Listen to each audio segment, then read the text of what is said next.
Yo guys, welcome back to the channel. Blue Dome Criterium. Will out here killing it, day 2 of the Tulsa Tough. How's it going, buddy? Welcome back to the channel. It's going good. I'm excited for this one. This is my first time at Tulsa, which has been dubbed the Super Bowl of Criteriums. So is it your first time doing it? Yeah, first time in Tulsa. Oh shit, I didn't know that. As you can see, 8 corners on this crit. And it's only 1 kilometer laps, which means the corners come real fast. And this is the type of race where you're just on the edge of your tires the whole time, right? Like it's honestly, I'm going to go out on a limb here and say it is like 90% your ability to corner correctly and corner efficiently and 10% fitness. I don't think people realize that. Like, your power wasn't sensational in this race, was it, Will? Right, I was smack dab in the middle of zone 2 for the whole race, the average. So not crazy power needed to navigate this course. You know what that means? That means Will's good at cornering. Part of the reason is because Will's been racing a long time, but also new bike day, dude. Let's talk about it. So if you guys have been following the channel, Will was doing these high level. This is the highest level of crit racing in the United States, arguably the world, because United States focuses on crit racing. You were on a gravel bike before, which is wild. And then Yes. You also got another road bike, but from like 10 years ago or 12 years ago. And this is because your team folded. You guys can watch the previous videos if you want to learn more. But now you're on a proper crit bike. Let's not tease them anymore with it. Let them know what it is, Will. That's right. It's the Windspace Agile, and this is my 3rd ride on the bike, and it's a race. So I was just comfortable enough after building it up to jump on it for this race, and it cornered like a dream. I mean, I've got the video of the full bike on my channel over there, but it was nice. It was really good. Yeah, Will's going to do a much deeper breakdown of the bike and how he built it and what his thoughts are over on his channel. I will link in the description because that's the YouTube thing to do if you guys want to learn more about that. And also go subscribe to Will's channel. He gets these races out super fast. He has really interesting commentary. He's all over the country doing these high-level races, so go check that out. But why the Agile? Because the T1550, which you and I did a video about, is like their aero bike. Why the Agile?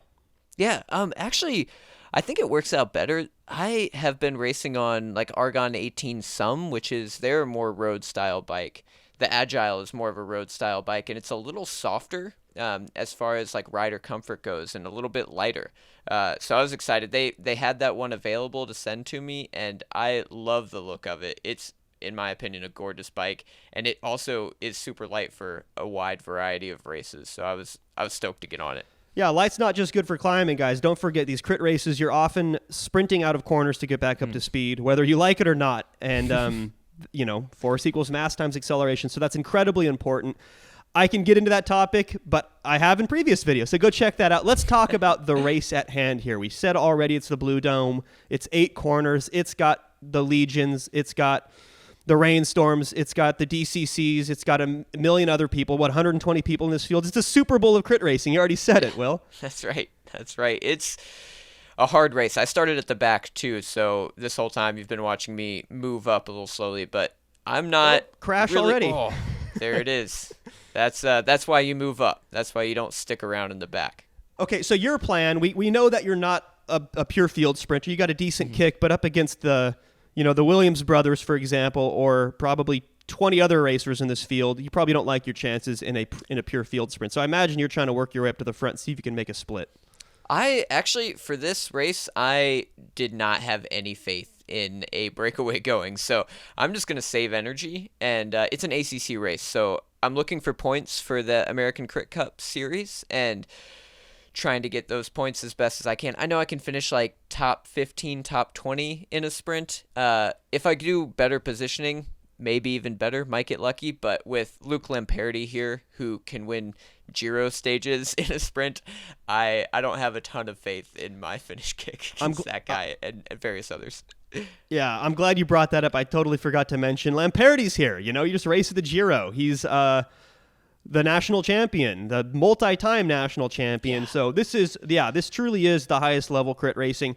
Let's fast forward a bit, see how it works out for you. And we cut straight to the end, didn't we, Will? This is 5 laps to go-ish? Yeah. You are in great position, by the way. You're top 15. What's going through your head now? Yeah, I've saved so much energy. I've got the energy to spend on positioning here and sending corners a little harder. I'm confident in handling on this bike with modern disc brakes and tubeless tires. Exciting stuff. So I'm moving up to the front. You can see like the Rainstorm train on the left. Those guys are great finishers. I think Legion's on the front, keeping the pace high, so it's harder to move up the farther back you are here, and we're kind of staying smooth. I've got Cesar Marte on the left. He's a good bunch finisher. Claver Martinez is next to me, so I'm confident in this positioning. I think it's a good spot. People are getting a little twitchy, though. I saw Rainstorm getting a little twitchy there on the left. Guys, let's not forget, there's 8 corners on this race, and at these speeds, there's really only one. Like, they're kind of wide roads, but still, even like one, maybe 2 riders wide can efficiently navigate these corners. So everyone's fighting for those positions, and when you see little gaps like this, Will's not going to let an opportunity like that slide. He's going to take the inside, and you just moved up like another 5 or 7 wheels. So now we can see the front, right? And you have to remember, a lot of these riders in front of you are lead-out riders, which means even though you're like 15th, people might think that's still too far back. Really, you're like 4th, because a lot of these guys are going to start peeling off once their job is done to keep things fast. For the likes of, Justin Williams and Claver Martinez and the aforementioned sprinters. So I absolutely love your position here. And even though you're not like the true pure field sprinter, it's really looking like you're pretending like you're one right now. Well, you're doing a fantastic job. Yeah, I'm stoked on this positioning. I think my best chances at this point are going to be for that like late attack. If there's a little lull, I'm going to go for that like 1 lap and a half attack at this point. But right now, stoked in positioning, and my fitness feels good. I haven't spent any energy. Yeah, and that was Luke Lamperti that was in front of you just a second ago. Looks like he was fighting to get behind the trains as well. I mean, once you see all these sprinters around you, you know you're in good position. You know that things are looking good. Inside of 4 laps to go, this race is going to be over in just a matter of a couple of minutes. Can you find a few more positions to move up? Because everyone's kind of scrambling for like 8th wheel, 10th wheel right now, and you're right up in the hunt right now. I mean, that's exactly where you want to be. But everyone wants to be there. So this becomes, like we were saying earlier, less about fitness, more about who's the most courageous, who has the most command of their space, who has the best control of their bike, who can corner the fastest, who can find those little small wins, those little small places in the corner where they can move up. You're fully in that washing machine. Are you feeling the pressure right now? Yeah, absolutely. You heard me chirp a little bit back there, and then Justin cut the inside of that corner, and here we are, pinched on the outside. Damn. All right, let's watch that one more time in slow-mo. All right, so we're coming up, just 3 laps, a little over 3 laps to go, and coming through this corner, you can see somebody's coming up your inside hot, and this is a Legion Factor bike. This is Justin Williams, and he's doing what everybody else is basically doing at this moment, which is get closer to the front. Justin's trying to reconnect with his lead out. As soon as he comes in front of you, these riders also swung way too far wide, come into the barrier, and sorry about the choppy footage here. GoPro does not do fantastic at nighttime, but you can see what ends up happening is Justin has nowhere to go. Like, no fault of his own. He has crashing riders in front of him and nothing but barricades on his right. And here's the wild part. You see his right arm right there, and especially the next frame. It gets hung up on the barrier. Yes. But there's that pole right there, too, as you can see.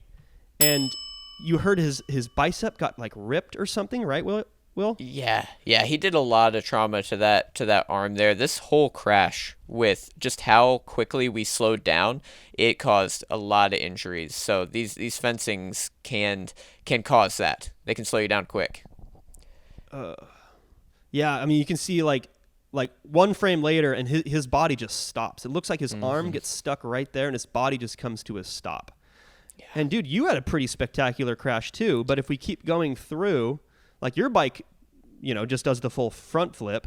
But you said you didn't even, like, there you are. You put your hands on the ground, it looks like right there. But otherwise, like, you walked away with this pretty lucky without much damage at all, right? There you're on your feet already. Yeah, I just hit the brakes as hard as I could and landed on the feet, which was nice. And so as far as I can tell, this is just unavoidable. I mean, unfortunately, riders crashing in front of you, like, well, what can you do? These other guys did not fare so well. Unfortunately, we hope them a speedy recovery. That's Justin. Who's the other rider? Sean McElroy.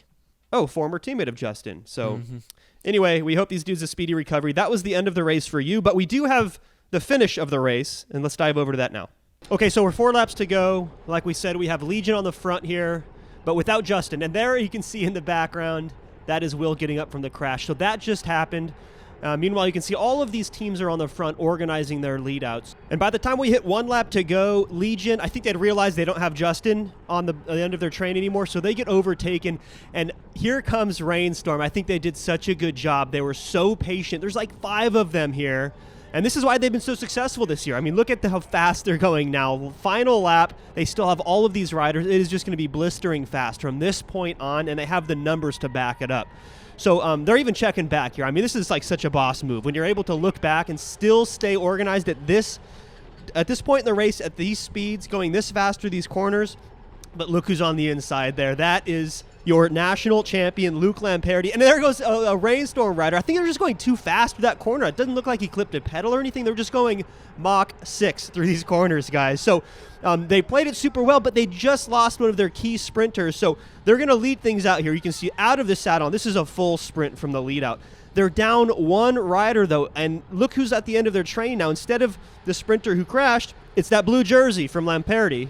And they end up just running out of steam. Lamperti walks it home for the win, makes it look easy. The guy is so extremely talented. A NorCal native, off to greener pastures at the World Tour. Congratulations, Luke, on the win, and speedy recovery to Justin and others who went down.